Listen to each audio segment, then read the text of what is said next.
Hello, let's talk about the arrest of Pavel Durov. He is the founder of the site Telegram. He was arrested a few days, maybe a week ago. When was it? Yeah. On charges that on its face looks, what? Did he do that? No, his charges are in France that he supplied the platform and didn't do anything about postings people did on his platform.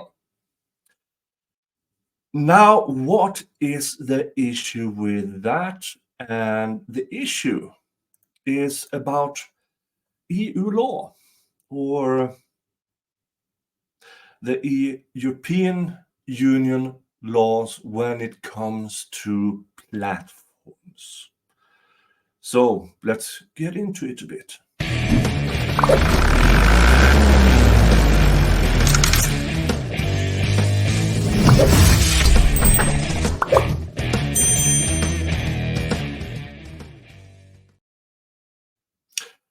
Yeah, hello, I'm Nick.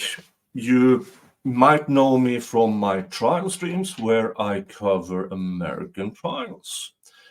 You also might know that I do labor law. And what you might not know is that I spent 3 years in the European Union between 2009 and 2012 as a documents analyst. So I do have good grasp on European law. And this, my training and experience, plus information from the 5th of July Foundation. So let's get into it. And France may have put itself and the European Union in a tricky spot by arresting Telegram's founder, Pavel Durov. Making laws that sound good is one thing. Enforcing them can prove a bit trickier.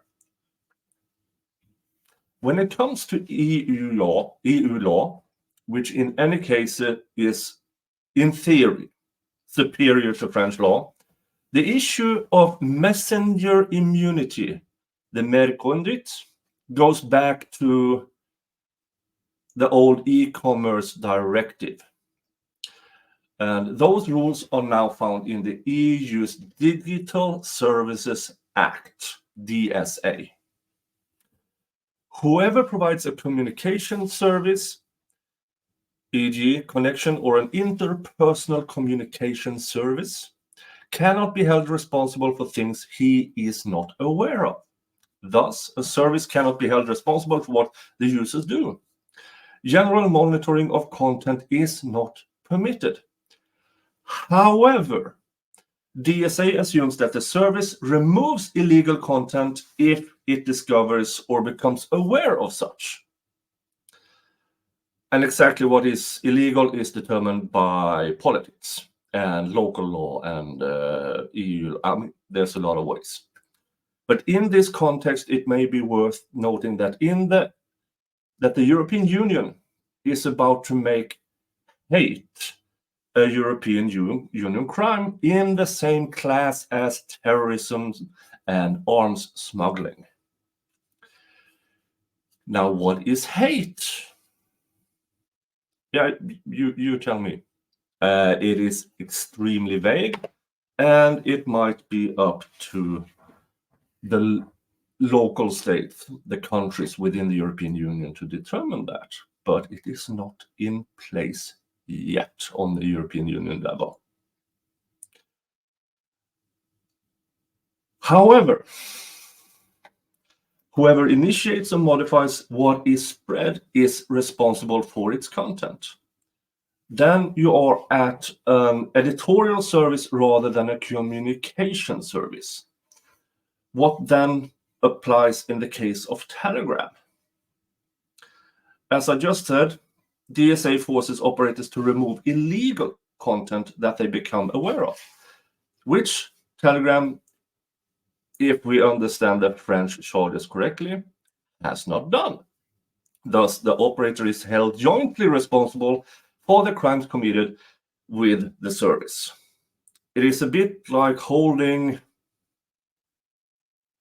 the Swedish Transport Administration responsible for all criminal activity that takes place in connection with its roads. Or the post office because drugs are sent by mail.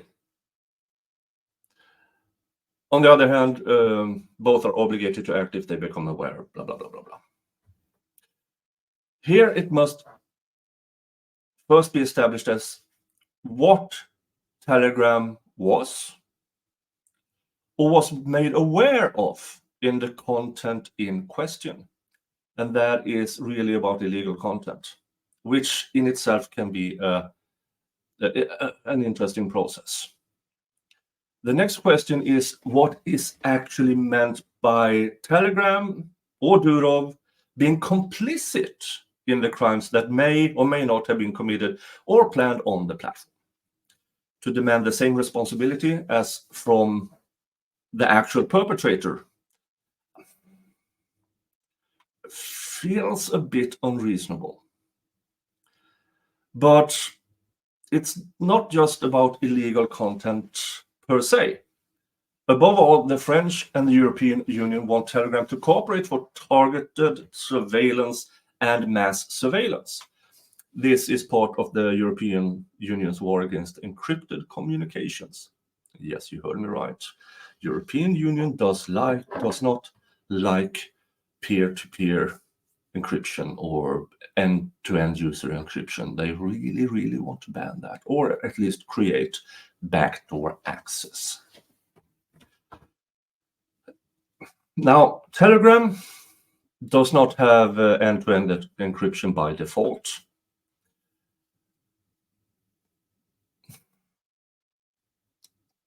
Let's move on. With Telegram's highly unclear corporate structure, because we know who Pavel is, we don't really know how the rest is built. Hardware scattered everywhere, closed server software.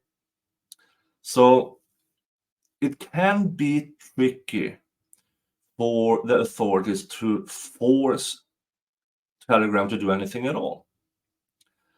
And I believe it might be that is why they are taking the big hammer to it by imprisoning Pavel, which also will be a signal to other platforms, services, and operators. For instance, Signal, used by activists, opposition parties, and journalists all around the world. I know you mostly hear about Signal when it comes to crime, but it is used by freedom fighters in countries, in oppressive countries, Islamic countries, communist countries. That Signal is really important, but some Western countries does not care, and yeah.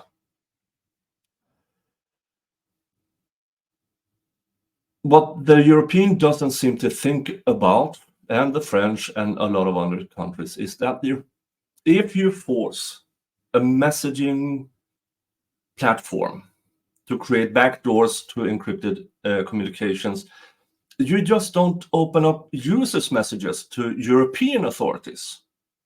Then you have China, Russia, Iran, other rogue states will also be able to use the same backdoor to suppress opposition, to find journalists, to find opposition. So it's not entirely clear how France is intending to handle this, locking Pavel up for any length of time, because he enables secure private communications. Sorry, folks. And that looks bad and could potentially be politically troublesome. The case is sensitive, is underlined by the fact that President Macron is not a good guy, in my opinion. For instance, in France, it is illegal to insult the president. People have been jailed for calling him a fucktwat. And people are facing tens of thousands of euros in fines for calling him a bastard. So that is France for you. That freedom of expression, not really what they are known for. Even though they have freedom of press, which is very, very solid, freedom of expression is not.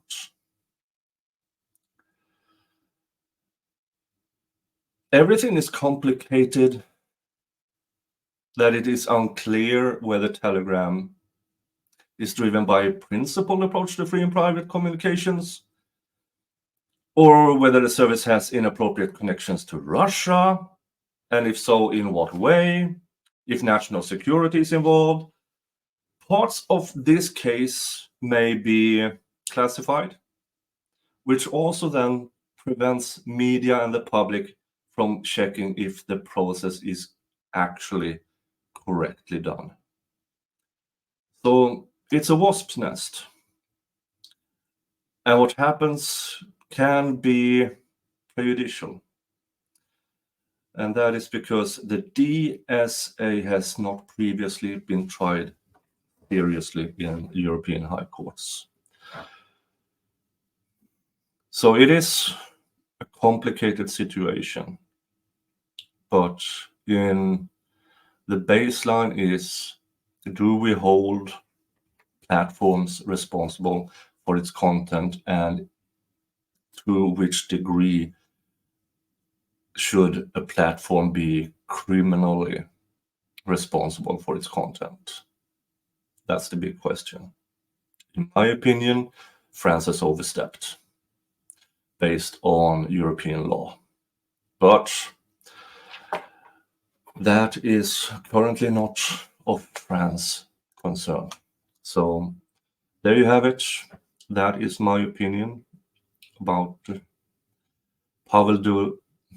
Mr. Pavel's arrest in France for these charges. I will not go into him as a person or him as allegedly having 100 kids or whatever. This is about private communications and how it applies to European law. Okay. Thank you all for listening. If you want to hear more about this case, comment below, like, subscribe, you know all the things. But that's it for me for today. I will see you another day in another video or another stream. Thank you. Have a good one.